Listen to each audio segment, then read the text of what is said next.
the crime. The evidence, the technology gave her closure she never thought she'd have. She's with us now from Dallas. Ma'am, thank you so much for being here, taking the time and sharing your story. Let me just get your reaction when you hear about another. We've heard them over the years, certainly in all the years you've been going through and dealing with what you went through. Yes. What do you think when you hear about another police department sitting on 5,000 rape kits? I am appalled, for one, but I am elated at the same time because they are trying to do something about it.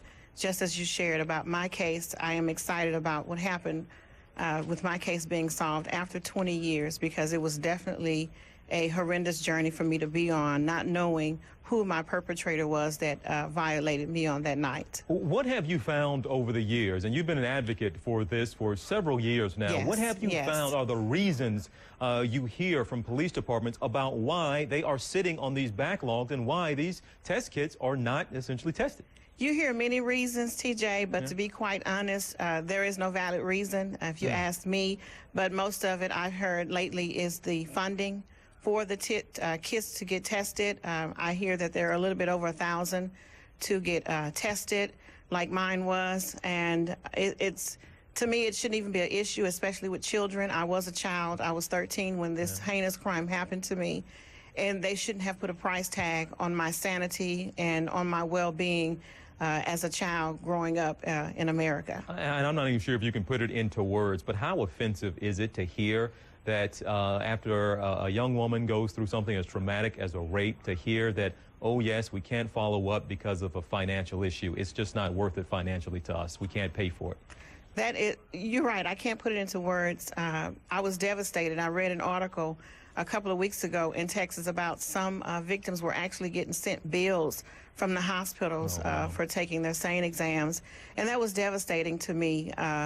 To know that they would have to go through this. We've been through enough as victims, and why re-victimize us over and over again by doing such things? In my case, July 31st, 1985, I was 13 years old when this guy raped me, and my case sat on a shelf for years, dust. And as a child, you would think that the adults in this situation, the authorities, would be working for you around the clock. And I had no idea I had to wait before I became an adult and try to find my own closure in this situation. So it's devastating response to hear that we have to wait on money or funding or things of that nature before they can solve these cases. Well, what else needs to happen, in your opinion, besides someone like yourself, an advocate like yourself out there staying on these different police departments? Who else is taking up this cause? Who else needs to take up this cause? I think the police departments need to rally with legislation. And really just get together and make a voice. See, more victims need to come forward. And I know it's hard for victims to come out and speak because they felt that, you know, the police has done nothing for me yet. I haven't heard anything about my case, about my kit.